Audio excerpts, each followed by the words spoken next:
position we want to be in? Mount.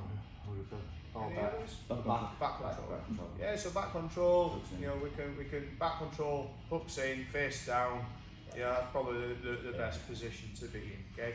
At the moment, we're in sort of side control top, which is a good position, isn't it? So we're up there, aren't we? We're getting close to that back control. Okay, but I've messed up and he's got an underhook. Okay, so I've no longer got a good side control position. So I've now crept down that list of hierarchy of positions. Okay, so I want to get some good control. This is why I switch. The goal's still the same. I want back control. Okay, so I might throw some shots and stuff and do all this kind of thing. Yeah, thread, keep control. I decide I want to go to mount because that's up there on the hierarchy of positions. Elbow goes down, hit my underhook. Right, I've crept back up, haven't I? Gone back up into this good side control position and then going to switch, slide into mount, start striking. Jay panics, he starts moving over. Now I've got one hook in, keeps going to his back, front, sorry. Yep, now I've got my hooks in. Yep, now I'll flatten him out. And now I've achieved that position. So it's really important we kind of look at that reason we're going into a full kezi, and it's because we've lost an underhook. Yeah, so we've crept down that hierarchy. Because if he takes my back, yeah, this is how a good way of thinking about jiu-jitsu.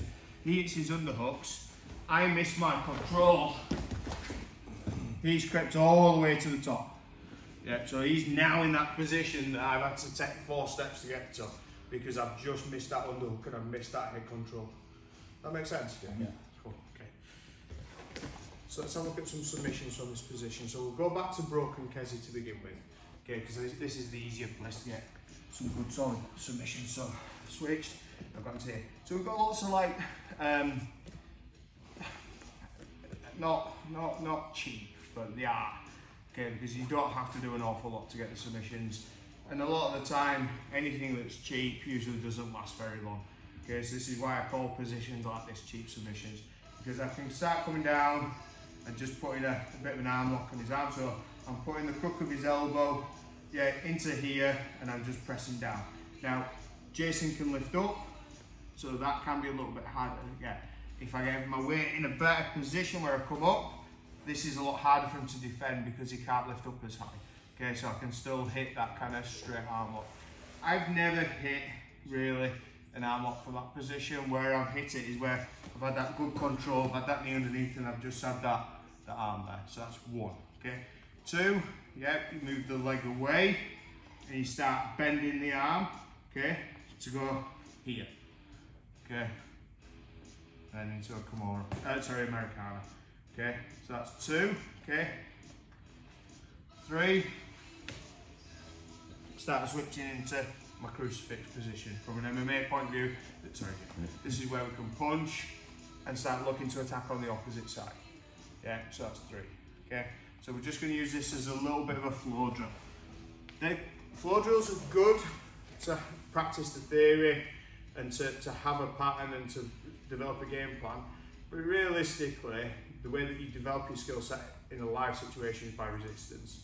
So this is just an introduction. This is just maybe even a warm-up drill, okay? So 1, into my position.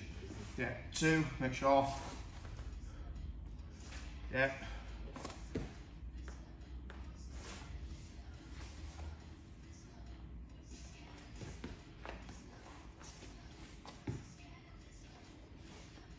And then Americana on the other side, okay? Yeah. Again, it never looks that pretty, it never works out well when you're actually scrapping, okay? Be careful with the one where you're doing Americana with your foot, okay? Because especially if you're not flexible, you don't want to be jamming it on and stuff. All right, let's go, flow, 1, 2, 3.